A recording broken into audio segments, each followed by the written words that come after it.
Welcome to my mini vlog. समस्तंको शुभ सकाळ। जय जगन्नाथ। कर्मक्षेत्र को जब समय है बाहर सबू नित्यक्रम सारी रेडी हो गली। हाँ, हाथ घंटाटी को पिंधा जमार भूलें ना, कारण समय सहित ठीक भाव में ताल दे चली पारे ना। यहाँ हूँ आज नीतिवाणी। घर को फेरबार जो खुशी आउे भी ना। जीवा टाइम रे पूरा सजबाज हो बाहरी थी, किंतु फेरवा टाइम रे पूरा आतंकवादी परी दिशुची। तार मुख्य कारण हूँ जानते सूर्यंकर एवं प्रकोप दृष्टि पड़ी। ओफो कि शांति। सूर्यंकर प्रकोप सरू सरू मूषांकर आतंक खेलीगला पेटरे। मूषा को भगेवाई मैगीर साहाय्य नाक पड़ा। यहाँ हूँ सबुठ इजी टार्गेट।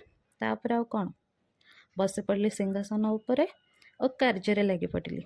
एते गरम थिला जे पाटी तो पड़ जाऊला, तथापि लोभ न संभाली ताको बिल्कुल ठंडा हवाक देली। जी एतिकी रहिली।